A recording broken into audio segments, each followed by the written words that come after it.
आपका favourite YouTuber कौन है? आशीष चंचलानी, भुवन बाम, कुछ का रणवीर अलाहाबादिया हो सकता है, प्राजक्ता कोई मोस्टली सेन हो सकती है, राइट? ये बहुत सक्सेसफुल यूट्यूबर्स है।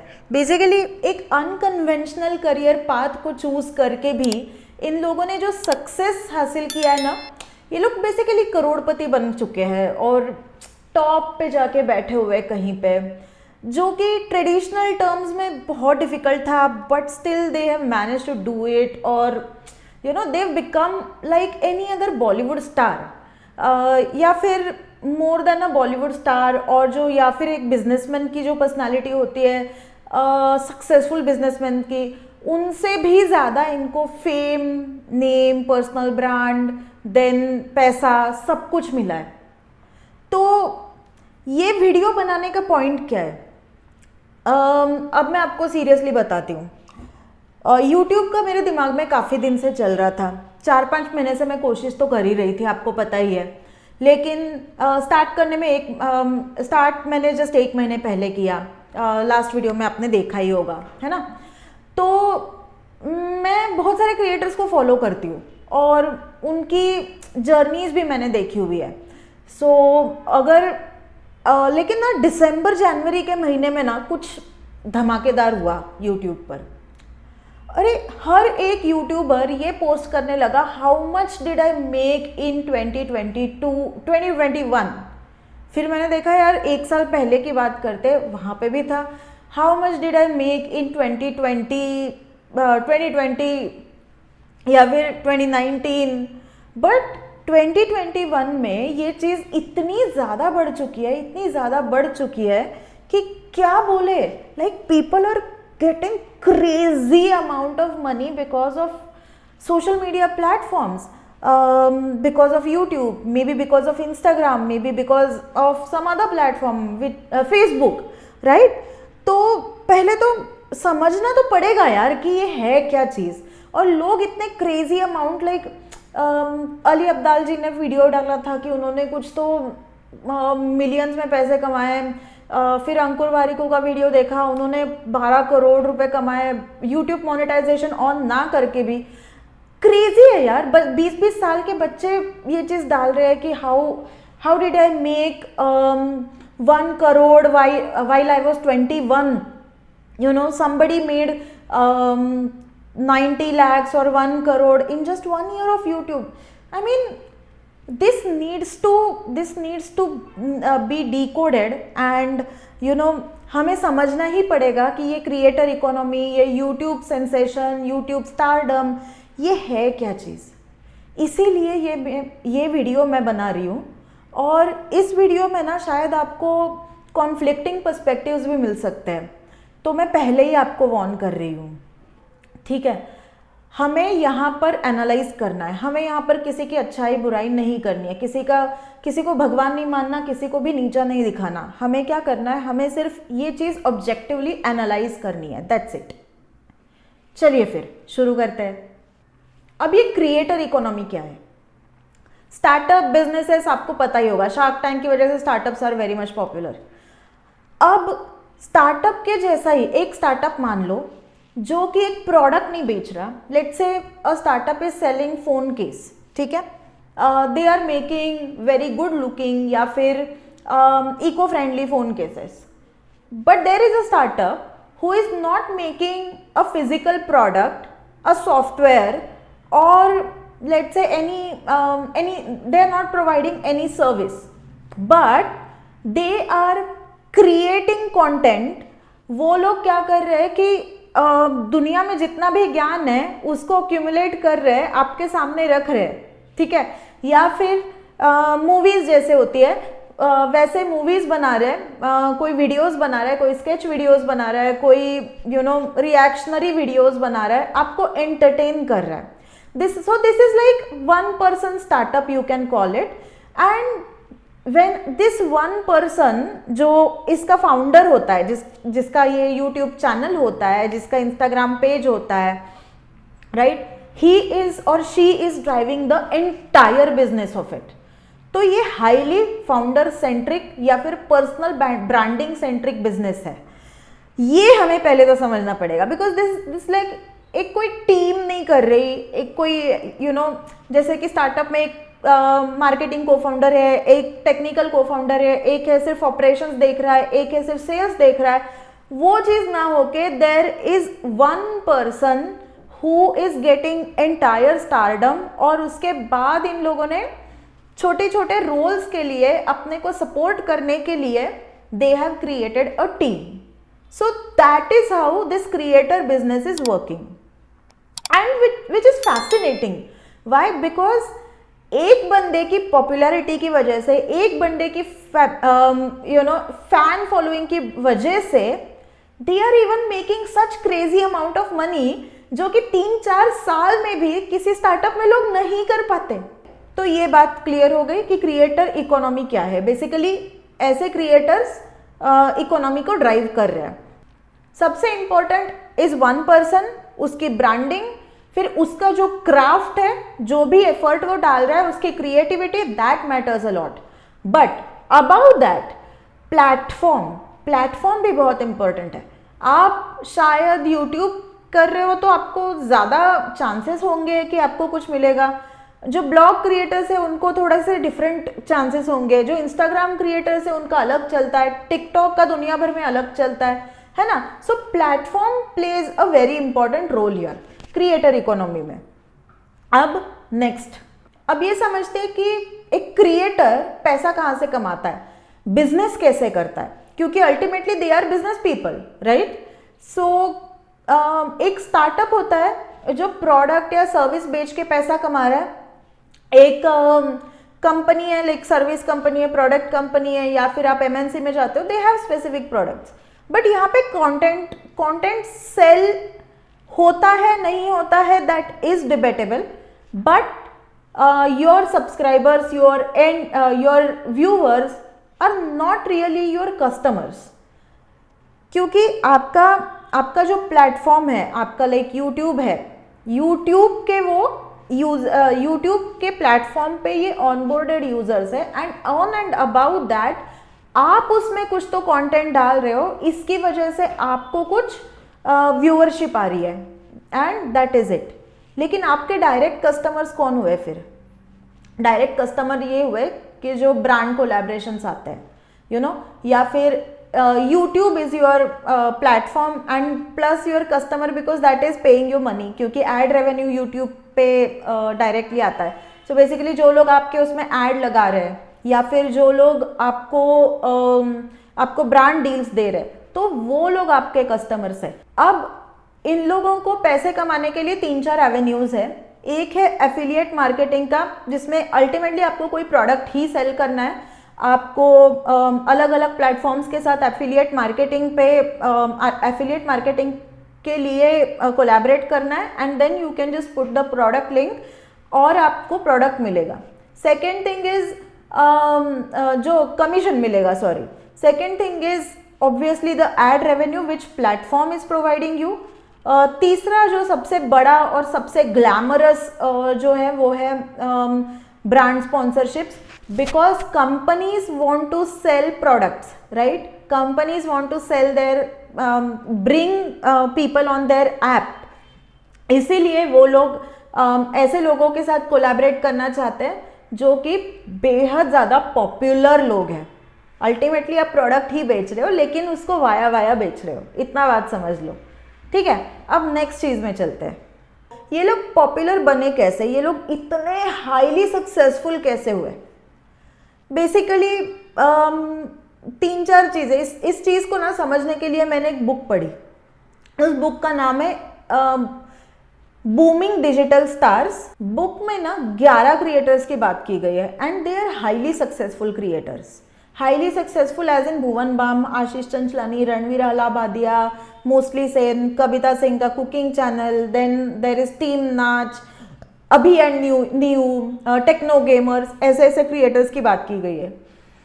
अब उन्होंने क्या बताया है कि वो लोग कुछ और कर रहे थे, जैसे कि Prajakta Koli, she had her internship in radio.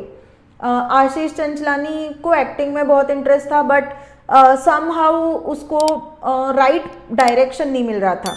So everybody has their own stories, and these are like pretty mainstream people, like mostly ये सारे अर्बन एरियाज में रहने वाले लोग हैं, एक्सेप्ट यशराज मुखाटे जो कि औरंगाबाद में रहता है, but still it is like a urban area only, आप बोल सकते हैं कि छोटा शहर है, टियर 2 सिटी है, बट ऐसा कोई भी क्रिएटर इसमें नहीं लिया गया है जिसका बैकग्राउंड क्वेश्चनेबल हो या फिर जिसका बैकग्राउंड ही चैलेंजिंग हो, एक्सेप्ट बी यूनिक, जिन्होंने अपनी लाइफ में काफ़ी ज़्यादा फाइनेंशियल ट्रबल्स सहन की हुई है। बाकी सारे they are urban middle class या फिर बोल सकते हैं अपर मिडिल क्लास और इवन रिच पीपल, ठीक है। Now let's come to the next point then, कि क्या इनका सही में कोई स्ट्रगल था? स्ट्रगल तो सबका होता है, यस, स्ट्रगल डेफिनेटली था, बिकॉज उन लोगों को पता नहीं था, उन लोगों के पास बहुत सारी अनप्रेडिक्टेबिलिटी थी। जब आप कोई नई चीज़ स्टार्ट करते हो तब अनप्रेडिक्टेबिलिटी बहुत बड़ा फैक्टर होता है, एंड यूट्यूब के केस में ये बहुत बड़ा फैक्टर है, बिकॉज आप 100 वीडियोस भी डालो ना, आपको नहीं पता होता कि कौन सा टेक ऑफ होने वाला है। बुक में जो बात की गई है ना, they are like super successful people, जिनकी 20 मिलियन 10 मिलियन कम से कम 1 मिलियन फैन फॉलोइंग है। अब भाई टॉप पे जो बंदा बैठा हुआ है ना, इतने टॉप पे, ग्राउंड वाले से वो रिलेट करना ना बहुत मुश्किल होता है। जैसे कि as a beginner creator, let's say मेरा एग्जांपल ले लो, कि क्या मैं सही में रिलेट कर पाऊंगी कि आशीष चंचलानी ने क्या स्ट्रगल किया? I don't think so, because मुझे ना, मेरा प्रॉब्लम ये है कि एक के बाद एक वीडियो कैसे बनाऊं, कैसे इस मशीन को कैसे मैं तैयार करूं, वो एक मेरा सबसे बड़ा प्रॉब्लम है। Second thing, I really don't know कि मेरे लोग मेरे कंटेंट को देख के क्या रिएक्ट करेंगे। And creators who are at the top, they know all these things, right, they have these things sorted, इसीलिए उनका कंटेंट जो भी अभी वो बनाते हैं, it is like a super successful content. तो ये चीज़ मुझे थोड़ी सी प्रॉब्लमेटिक लगी कि एज अ बिगिनर अगर आपको कुछ चाहिए उस बुक में से अपार्ट फ्रॉम देयर स्टोरीज, तो शायद ही आपको वो मिलेगा। ये मोस्टली सारे क्रिएटर्स जो बुक में दिए गए ना, they are like entertainment focused creators या फिर इंफोटेनमेंट क्रिएटर्स, जिसमें एक एक्सेप्शन है रणवीर अलाहाबादिया का, जो कि सेल्फ हेल्प चैनल चलाते हैं, एंड कविता सिंह का जो कुकिंग चैनल चलाती है। सो इसमें क्या होता है कि एंटरटेनमेंट का कंटेंट लोगों को वैसे ही पसंद आता है, राइट। एंटरटेनमेंट का कंटेंट वायरल जाने के चांसेस भी बहुत बड़े होते हैं, but content which makes you think या फिर content which makes you do stuff on your own, so वो कंटेंट कितना मार्केट में चलेगा, इस क्रिएटर के मार्केट में कितना चलेगा, वी हैव नो आइडिया। ये भी एक प्रॉब्लमेटिक चीज़ है कि आप कौन से टाइप के कंटेंट को सक्सेसफुल मान सकते हो, बिकॉज सुपर सक्सेसफुल क्रिएटर्स जो भी है ना, तो उनमें से mostly they are from entertainment background. तो ये एक बात है। नेक्स्ट, इन क्रिएटर्स का बैकग्राउंड, जैसे मैंने बोला कि इनमें से मोस्टली सारे जो क्रिएटर्स है ना, वो creators they are already coming from upper middle class या फिर upper class, some of them are massively rich creators, ठीक है। जब आपका फैमिली बैकग्राउंड इतना ज़्यादा सेट है, तब शायद आपको वो एक मेंटल फ्रीडम होती है कि आप वो चीज़ कर लोगे, और आपको उतना आराम भी रहता है, आपको डे टू डे लाइक खाने पीने की टेंशन नहीं होती। So apart from be unique, जिन्होंने फाइनेंशियल स्ट्रगल सहन किए हैं, अदरवाइज सारे क्रिएटर्स जो है ना, वो काफ़ी हद तक उनका खाना पीना, उनका बिजनेस, बस उनको आइडेंटिटी की या फिर बीइंग लाइक आइडेंटिटी या फिर अपना करियर बनाने की वो प्रॉब्लम थी, बाकी सारी चीज़ें सॉर्टेड थी। This brings me to another question कि यूट्यूब क्या सही में इतनी डेमोक्रेटिक प्लेस है भी? क्योंकि हम सब तो YouTube को बेहद डेमोक्रेटिक मानते हैं। हमें लगता है कि भाई यूट्यूबर बहुत पैसा कमाता है, वो कि कोई भी यूट्यूबर हो सकता है, which is a partially true thing. But क्या हम सही में सक्सेस रेट मेजर भी कर सकते हैं कि कौन सा क्रिएटर हाईली सक्सेसफुल बना? उनका बैकग्राउंड स्टडी करके then can we just make a research kind of thing, कि जहाँ पे हम कमेंट कर पाए कि कौन से टाइप के creator, not just type of content, but from their economic class, from their social background, कौन से टाइप के क्रिएटर्स हाईली सक्सेसफुल हो रहे हैं। ये पर्सपेक्टिव आपको बुक्स में या फिर इवन अलग अलग यूट्यूब वीडियोस में, न्यूज़ आर्टिकल्स में नहीं मिलेगा। वो करना पड़ेगा, किसी ना किसी को तो ये रिसर्च करना पड़ेगा कि इनका सोशल बैकग्राउंड क्या है, इनका इकोनॉमिक क्लास कौन सा है। वो एक डिबेटेबल बात है। लोग अपने फेवरेट इन्फ्लुएंसर को, क्रिएटर्स को एक ना गॉड लेवल पे लेके जाते हैं। क्या ये इंसान नहीं है? क्या ये लोग हमारे जैसे ही लोग थे पहले? इन लोगों ने कुछ मेहनत की, they were in the right phase of life, they were also जब they were the first movers in this space, इसीलिए उनका टाइमिंग सही था और इसीलिए उनका मैसिव सक्सेस रेट हुआ है। लेकिन आज की डेट में अगर कोई क्रिएटर स्टार्ट करता है, क्या वो उतना ही बड़ा पब्लिक फिगर बन पाएगा? शायद नहीं। लास्ट बात, but it is not the least, it is very very important for me and for all the women out there. इस बुक में फीचर किए गए क्रिएटर्स में से सिर्फ 3 channel totally women driven channels है, जबकि बुक में 11 चैप्टर्स हैं। And the only woman they have featured is Abhi and Niyu's channel, where Niyu is a female creator. ठीक है, तो 11 में से अगर हमें 3-4 लड़कियां देखने को मिलती है, तो आप ही बताओ, क्या हम सही में ये मान के चलते हैं कि ये एक जेंडर न्यूट्रल प्लेटफॉर्म है, ये एक सही में डेमोक्रेटिक प्लेटफॉर्म है?